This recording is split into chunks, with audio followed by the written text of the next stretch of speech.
Welcome, one and all, to our local interview series here on Progressive Puppet News. My name is Bernie Sanders, and my guest tonight is Ashland City Councilwoman and current mayoral candidate, Julie Akins. Now, can I call you Julie, or do you prefer Councilwoman Akins?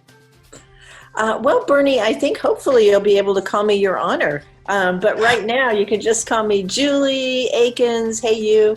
Whatever works. It's a great honor, by the way, to be here with you. I'm a super fan. Oh, thank you very much. I'm a big fan of yours, actually. And, you can call me the Burn, that or is Berniness, the Burninator, El Bernarino, if you're not into the whole brevity thing. Anyways, let's get started. Let's start by talking about Ashland's controversial Stop and Identify law. Or as they used to say in my family back in the 1930s, show us your papers. Blech.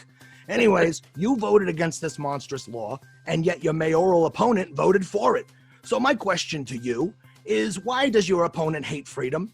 No, I'm kidding. But in all seriousness, could you better explain why it's so important for you to vote against Stop and Identify? I'd be happy to. Yeah, it was a perplexing ordinance, and it's actually sunset, so it's not currently the law of the land here in Ashland. But I don't know why it happened. The police chief came to us and said he needs this instrument so that when he stops people, if they say they don't want to give their name and don't want to show their ID, they can charge them with a misdemeanor, which, by the way, carried a hefty fine, like $1,200 and time in jail for something that would be kind of goofy, like, oh, maybe you're smoking a cigarette too close to the plaza, or you don't have your dog's license on you or something, which who carries their dog's license? Anyway, it was a way, in my view, of targeting people that the city of Ashland might find undesirable. I felt like it was classist, and it was a way of sort of arranging around social status. And so I listened to Black, Indigenous people of color who came in large numbers and told us they were afraid of this, and I voted against it. Also, LGBTQIA, particularly transgender folks, who said that if they were forced to identify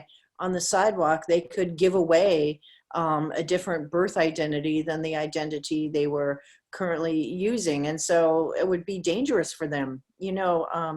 People are killed for being transgender in this country. That still happens. And so, especially transgender women of color. So I understood their concerns. I voted against it. I was quite disappointed that I was the only one. And I'm really glad it's sunset. So let's hope we don't bring something like that back. We don't need that. We don't need sort of what's next, lunch counter rules. Let's move past those things. Well, thank God. I was genuinely worried that it might try to make a comeback since it already got voted in to begin with. But it's good to know that we got folks like you out there making sure that laws like that don't keep coming back on our books. Thank you for speaking out. Thank you. I'm feeling the burn big time right now. Thanks for the solidarity. Now, Julie, I see that you voted against a giant new $8 million+ prison. Did you do this because 86% of the voters were against it, because you personally are opposed to expanding the prison state, or just because you hate setting taxpayer money on fire for crap that we don't need? Wow, I think you pretty much hit it on all 3 points there. That's why. The reason, it was portrayed at the time, and I don't want to get too granular here and bore people, but it was portrayed at the time that, this wasn't anyone favoring the mega jail. It was just passing it on to voters to make up their minds. But here's the thing. If that jail had passed, the city of Ashland, and I knew residents were going to vote against this in droves, and 86%, as you point out, did. What would have happened if that passed countywide is that Ashland residents who didn't want that jail would have had to pay for it, and would have had to pay a disproportionate amount, because houses in Ashland cost more money, and it's based on your assessed value of your home. So we would have actually here in Ashland been paying more money for a thing that we for sure did not want, and actually don't even use. The city of Ashland rented 2 jail beds at $70,000 a bed, and one of them went empty most of the time. So we don't even use this jail. We'd be paying a disproportionate amount. And yeah, it's just a crap idea to have a giant jail overbuilt for this community. Now, that said, the jail that we currently have isn't good. It needs a redesign for sure. I made a phone call to our former sheriff, Corey Falls, who I deeply admire, and asked him what he would do. And he said, yeah, it does need to be rebuilt, something more modern and humane, and it might need to even be a little bit bigger, but not at the level that it was proposed. And it went down in flames, and we know why. It was a bad idea. Well, I agree. I'm totally against wasting taxpayer money whenever possible because, like I said, if you're going to do something, you're doing things to help build your community, to help build the best parts of it, not just incarcerate and further demoralize the people who are unfortunately at the bottom of the rung. A lot of these people, I've personally found this out working with a lot of the local houseless and people dealing with drug addiction. A lot of these people are really struggling, and mental issues are a big part of it. I'd like to ask you about that. I've been reading up recently on, I think it's NAMI. They're a mental health group that's trying to, throughout the country, get more mental health services. I was actually told by one of the members that right now Oregon is 50th in the entire state when it comes to mental health care. So maybe you could let us know, what are your thoughts? How could Ashland, how could you as a mayor help to increase our mental health treatment and capacity? Well, first of all, I think I would work with other communities because I think this is a regional wide, clearly a statewide level. And here in Jackson County, we could work together regionally to pool our resources. So that's one thing. And we've often heard about the cahoots model, which is basically a social worker going out with police officers or sometimes responding on their own to a person who has a mental health issue. And I think that's a good idea.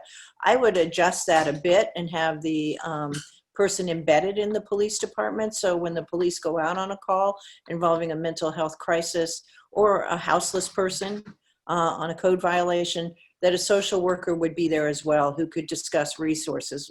And we don't have enough resources, to be honest. So giving someone a list of places you can go that are closed isn't really helpful. It's more frustrating. But creating resources and giving people opportunities to heal. And to be honest, there's a lot to unpack here because we have an economy that is disadvantageous for working people. Nowhere in this country, a person working full-time making minimum wage, can they afford a roof over their head? Not a single place, and certainly not here in Jackson County. And now we've had these horrible fires and lost thousands of homes, many of them on the low end of the spectrum. Where are they going to go? We're going to see more homeless people, and we are going to need to respond to that with affordable housing here in Ashland and throughout the region. And the other thing, Bernie, I want to tell you is that, and I know you know this because you're always talking about the 99%, that's a real thing. As is climate change. We're experiencing and will continue to experience one of the largest mass migrations in recorded history as a result of climate change. So we have to address this housing piece, and many people who are in a terrible situation, they don't have housing, they're poor, they're trying, and they're sleeping outside and struggling. I think, anybody who has ever had to sleep outside or sleep in the back of their car to survive, it's pretty hard to keep your mental health together. That's a traumatic situation that people are dealing with on the daily. So we need to show compassion and treat people when they're sick and not incarcerate them. Period. Amen. I like that. And, I wanted to talk to you about this one, actually. Homelessness and houselessness, these are some of the most important issues to me currently. And clearly, they're very important to you as well, since I keep seeing you speaking out at all the public forums and stuff happening locally.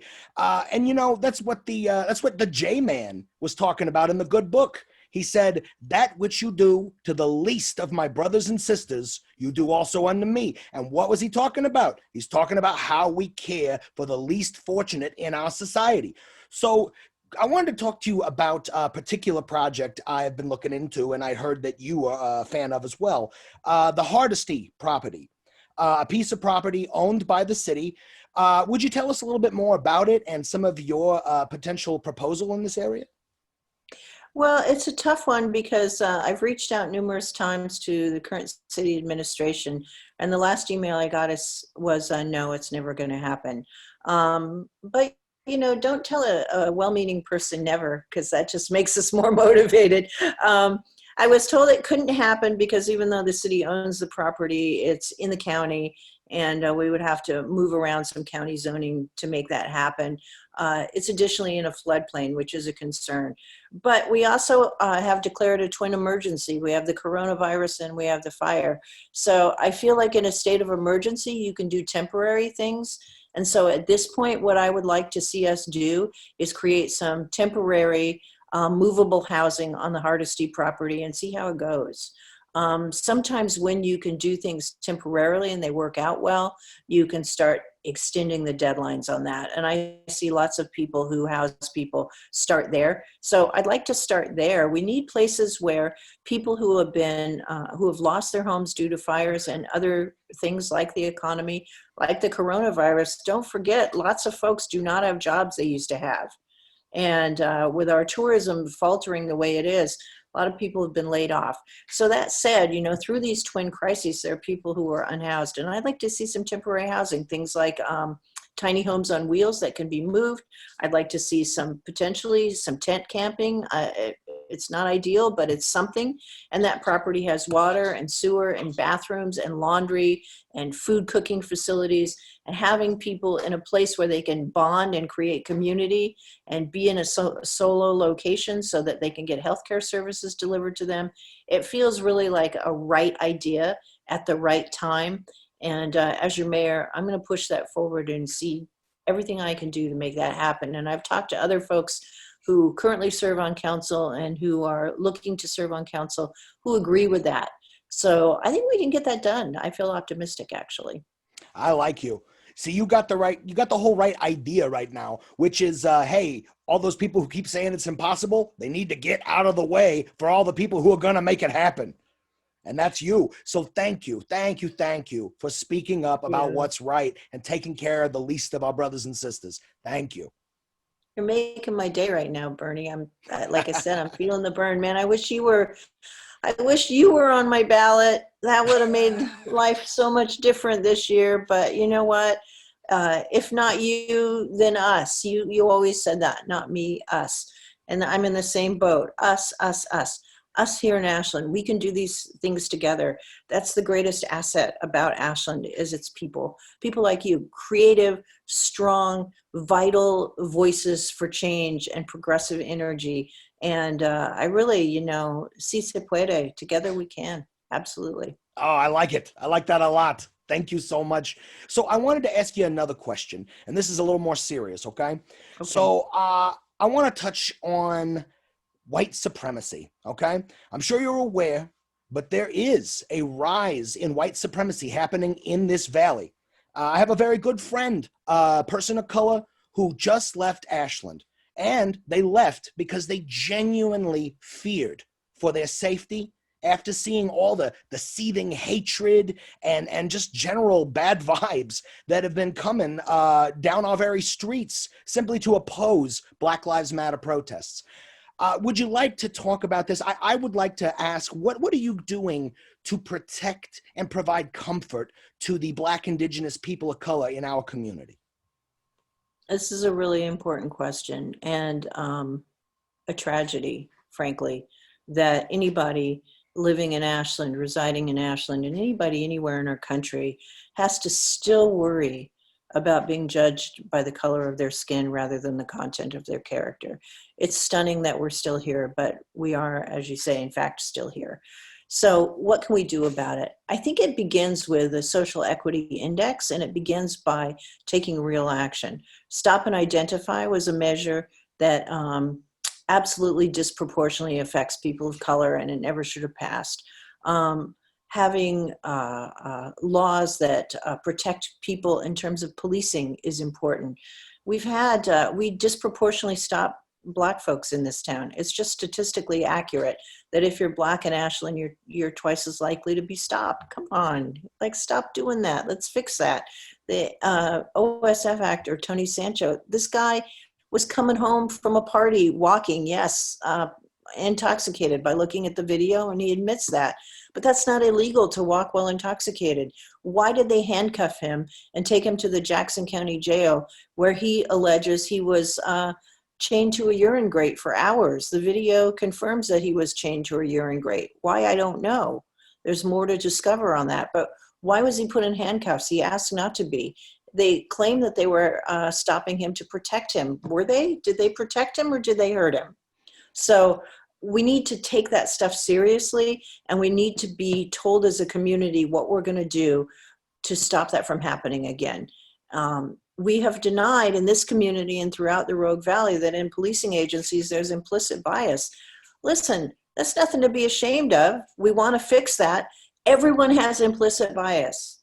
Everybody. If you're living and you're breathing, you have implicit bias. And it says this: implicit bias just means you're unaware of it, but you tend to appreciate and communicate and work with people who are a little bit more like you than people who are not like you, right?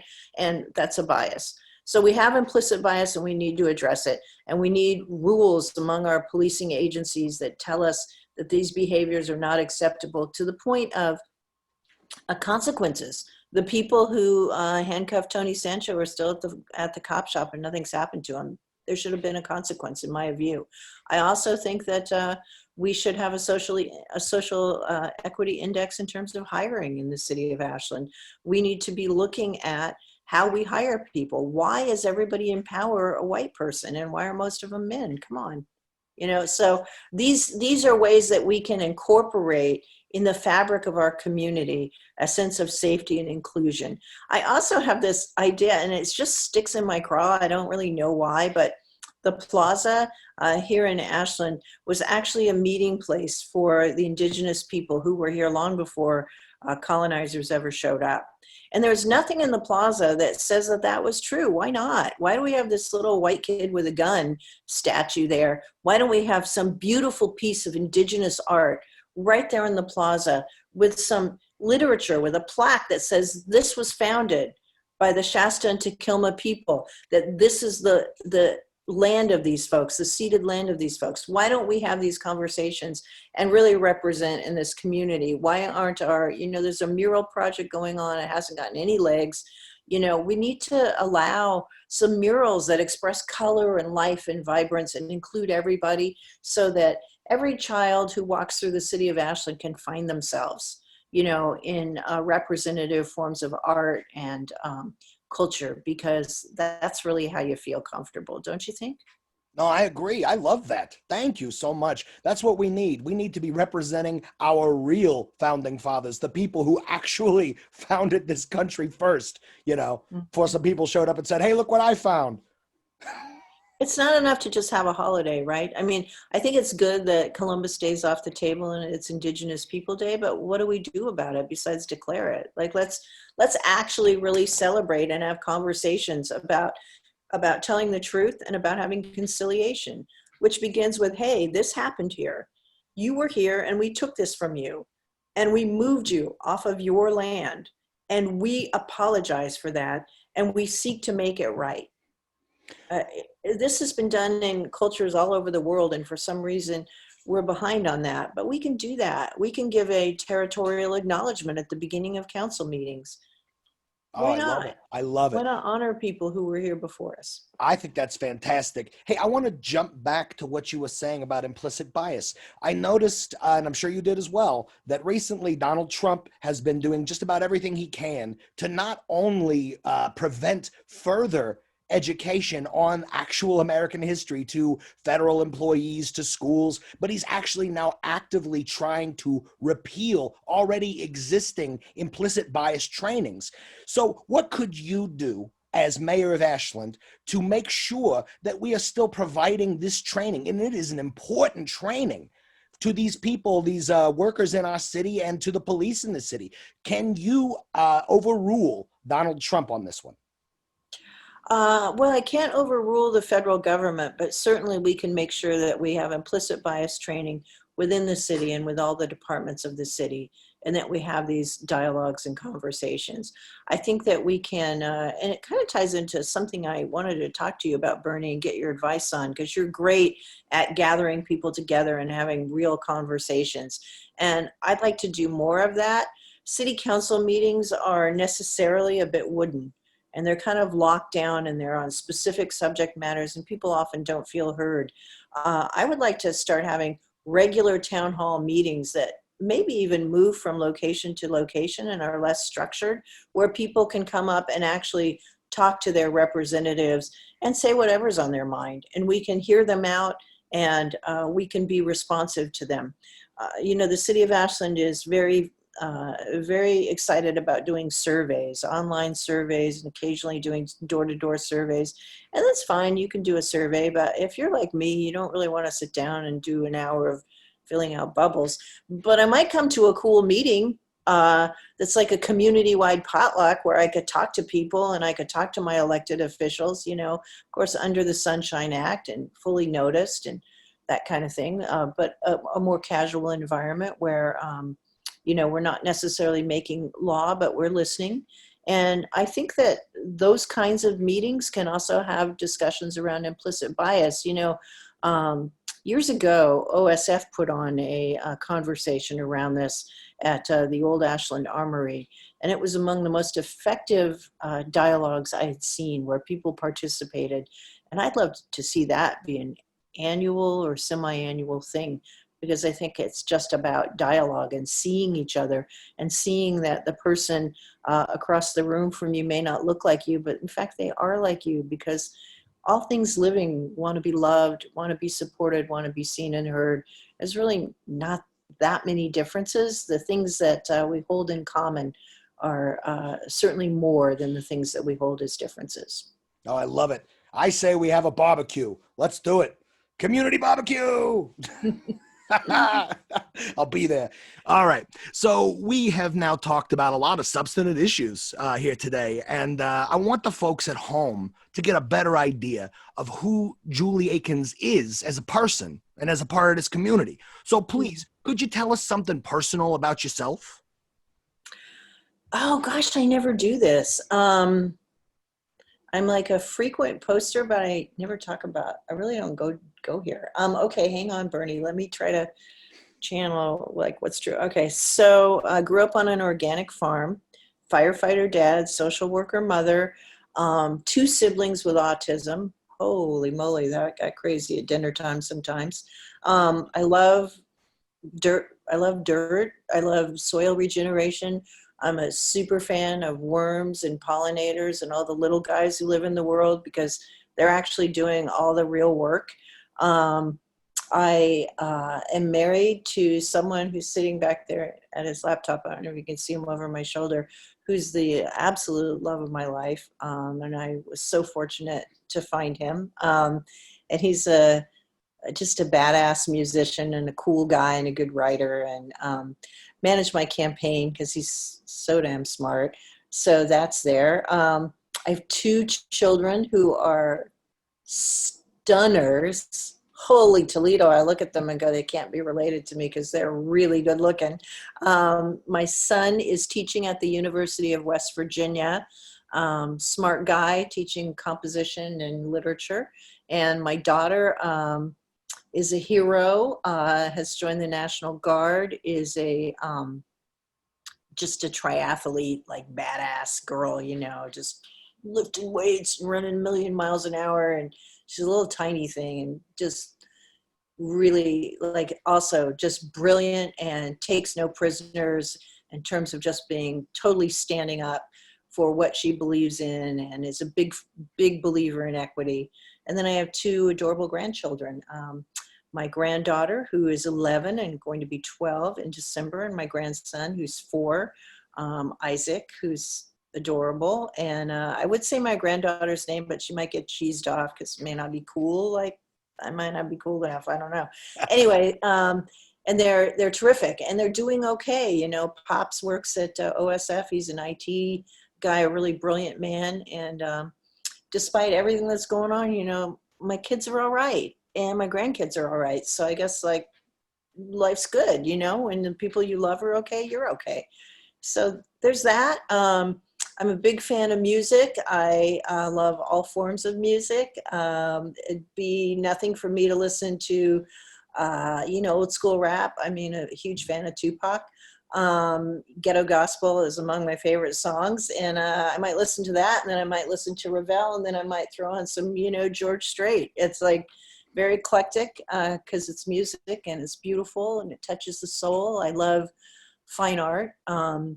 I've been blessed to be able to visit most of the most gorgeous museums on earth, Prado and, the Louvre. And in fact, I went to Paris to go see Paris, and I wound up spending like half my time in the Louvre and other museums because it's just makes me just weep. Las Meninas by Velázquez is probably my favorite painting, although I'm a big fan of Van Gogh, or as the fancy people say, Van Gogh.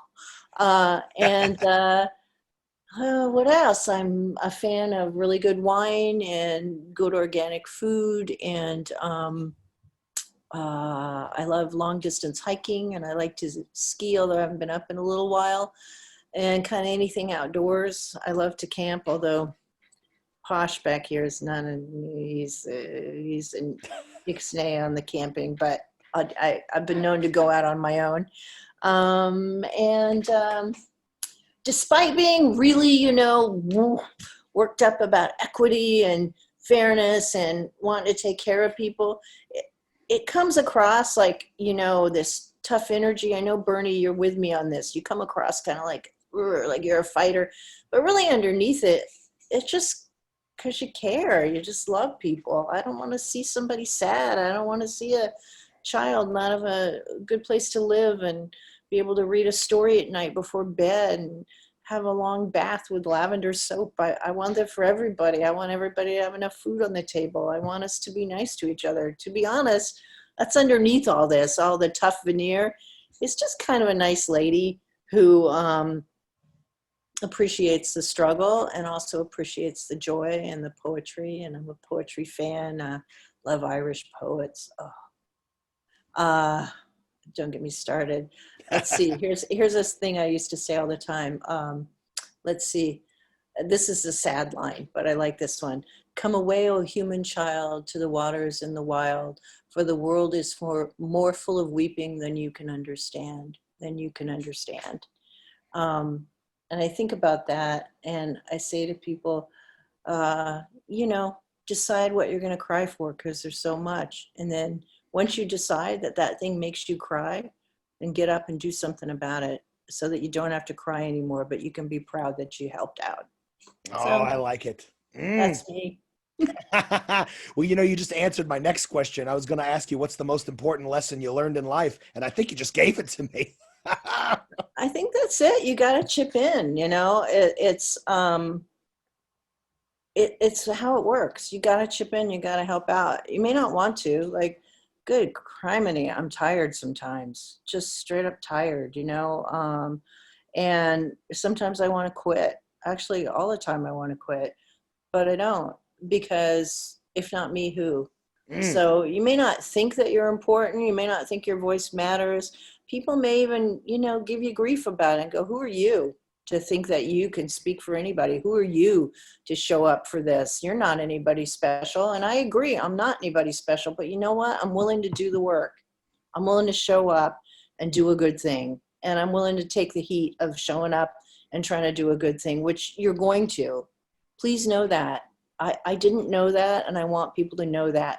If you show up and you think, I'm just trying to be nice and help people, surely everyone will like me for that. Guess what? They will not, because not everybody sees the world the same way, and they may hold power that they don't want to give up, or they may just think that the way they're doing it is okay and not understand the consequences of their actions. However it is, for whatever reason, when you show up to help out, do it, but know that you're not going to get a rose parade. And people might be even mean to you about it, but do it anyway. Just do it anyway. Show up with your big open heart and your smile on your face and give it a shot, because what else are we here for? Exactly. You know, that's my big thing. I'm all about service. And that leads me to my final question for you. How do we as a community help serve your campaign? How could we help? If we want to help and we want to see you, a person with a heart, a real heart of compassion in that office of mayor, how can we as a community help you? First vote for me. Tell your friends. If you're watching this, tell your friends to watch this if you think it's good. Ask them to consider me as their mayor. We're having a little pep rally on Saturday down at the plaza, meeting up around 1 o'clock.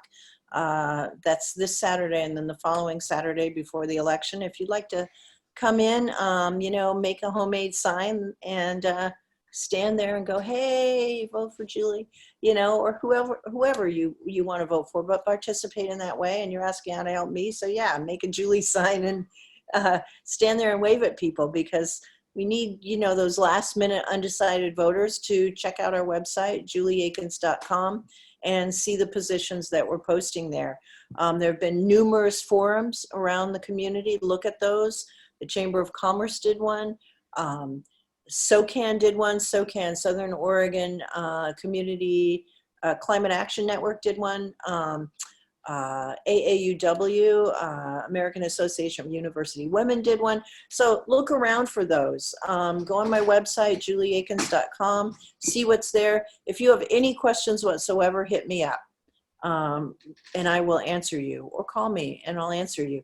I don't need any more money. We've done like crazy good on raising money, which some people, are giving me some grief about that too. Like, oh, look at you with all your money. It's just so ironic. Like, I literally live in a tiny house and drive my mother's 2004 Chevy. Like, I hardly speak for like, oh, wow, big money, Julie. It's just crazy.